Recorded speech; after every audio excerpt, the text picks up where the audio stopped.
श्लोक नंबर 25। 8 मद के नाम। ज्ञानं पूजां कुलं जातिं बलमृद्धिं तपोवपुः अष्टावासित्वमानित्वं स्मयमाहुर्गतस्मयः। ज्ञानं पूजां कुलं जातिं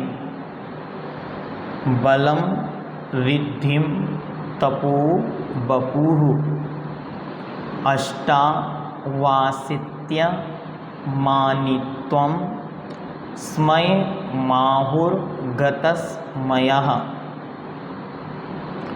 इन 8 के आश्रित मद होता है। वो कौन कौन से हैं? तो सबसे पहले ज्ञानम, ज्ञान, पूजा अर्थात प्रतिष्ठा, लोगों में मेरी प्रतिष्ठा है, पूजा है, लोग मुझे मानते हैं। कुलम, कुल अर्थात पिता का पक्ष। जातिम, माता का पक्ष अर्थात मामा आदि, मामा नाना। बलम अर्थात बल। रिद्धिम धन संपत्ति ऐश्वर्य वैभव। तप अर्थात तपस्या च और शरीर शरीर। इन 8 पदार्थों का आश्रित आश्रय लेकर मानित्वम गर्वित होने को, गतस्मयः गर्व से रहित गणधर आदि, स्मय गर्व या मद आहु कहते हैं। इन 8 चीज़ों से आश्रित होकर जो कुछ भी घमंड किया जाता है, मान किया जाता है, उसे जिनका मान निकल चुका है ऐसे मान रहित गणधर भगवान तीर्थंकर महाप्रभु मद कहते हैं। ज्ञान, पूजा, कुल, जाति, बल, रिद्धि, तप और देह, इन 8 का आश्रय लेकर जो गर्व करता है, मद रहित सर्वज्ञ पुरुष भगवान उन्हें मद कहते हैं। अच्छी तरह हमको ये समझना है मद होता क्यों है।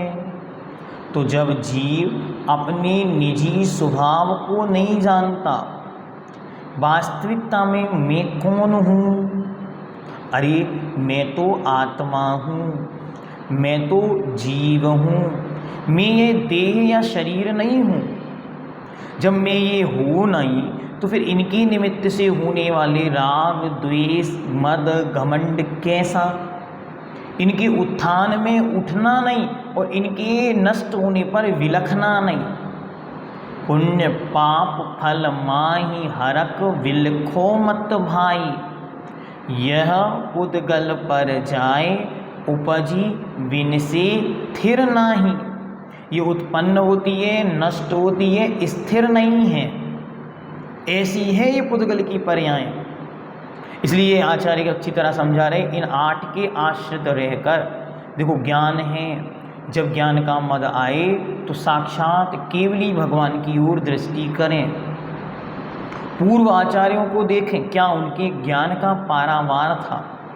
केवली भगवंत का ज्ञान तो तीनों लोकों को एक साथ दर्पण के समान जानने वाला था। ऐसे अद्भुत अद्भुत योगी महेश्वर हुए। हमारा ज्ञान क्या? हमारा ज्ञान तो कुछ भी नहीं। इसके बाद पूजा प्रतिष्ठा। अरे अभी क्या पूजा प्रतिष्ठा देखते हो? पूजा प्रतिष्ठाएं देखनी है तो बड़े बड़े राजे महाराजाओं के देखें, क्या उनका सम्मान था। और तुरंत चिंतन करें, राजा राणा छत्रपति हातिन के अश्वार, मरना सबको एक दिन अपनी अपनी बार। अरे बहुत अच्छी तरह इस विषय में चिंतन करें। कहाँ गए चक्री जिन जीता भरत खंड सारा, कहाँ गए वे राम और लक्ष्मण जिन रावण मारा। अरे जिनके पास इतना वैभव था, 6 खंडों के अधिपति थे, उनका नाम लेने वाला कोई नहीं बचा। तो ये पूजा प्रतिष्ठा क्या थी? अरे बड़ा सम्मान था उनका, तो सारा राज्य, सारा देश, सारे 6 खंड जिनकी जय घोष गाया करते थे, आज उनका नाम लेने वाला कोई नहीं बचा।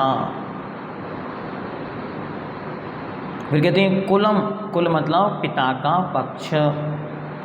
जिस परिवार में पिता का जन्म हुआ है, अर्थात दादा, बड़े ताऊ, ताऊ या चाचा आदि, ये सब कोई पहले कोई राजा थे, कोई बहुत बड़े, कोई जॉब करते हैं या कोई बहुत पैसे वाले हैं, तो उनके आश्रय से लेकर मद नहीं करना। क्यों?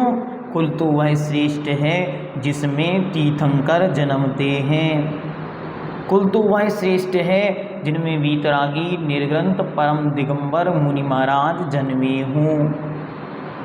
फिर जाति, जाति मतलब माता का पक्ष, नाना, मामा आदि। इनमें अरे हमारे मामा तो वहाँ के विधायक हैं, वहाँ के सांसद हैं या इस प्रकार हैं, इन सबको आश्रय लेकर कभी भी मद नहीं करना।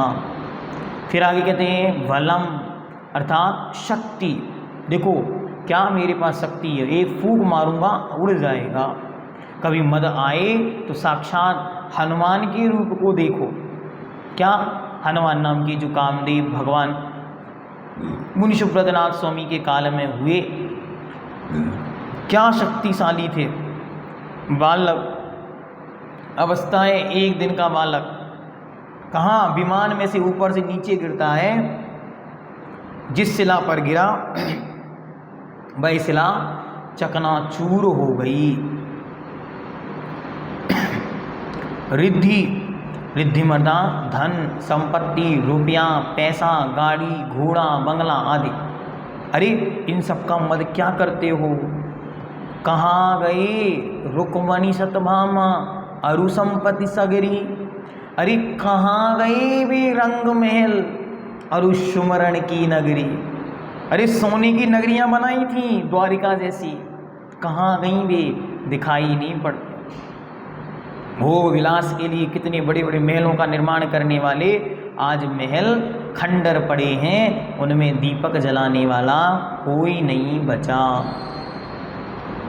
तप अर्थात तप का मद नहीं करना। मैं इतने उपवास, मैं इतनी व्रत, एकासन आदि कर सकता हूँ, यदि कर पा रहे हैं तो महानतम पुण्य योग जाने कि शरीर में बड़ी अच्छी शक्ति सामर्थ्य प्राप्त हुई, सो हमें ऐसा पुण्य योग मिला, अच्छा शरीर है, अब इसका उपयोग धर्म कार्य में हो जाए। वपुः अर्थात शरीर, बहुत अच्छी तरह इसके विषय में समझना।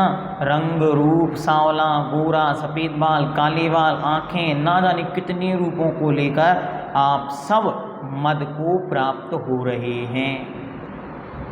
संसार का प्रत्येक जीव किसी ना किसी रूप रंग को लेकर मद अभिमान को प्राप्त, देखो मैं कितना सुंदर हूँ, साक्षात कामदेव फीका लगेगा, इतना सुंदर हूँ, इस प्रकार का भाव आ जाना।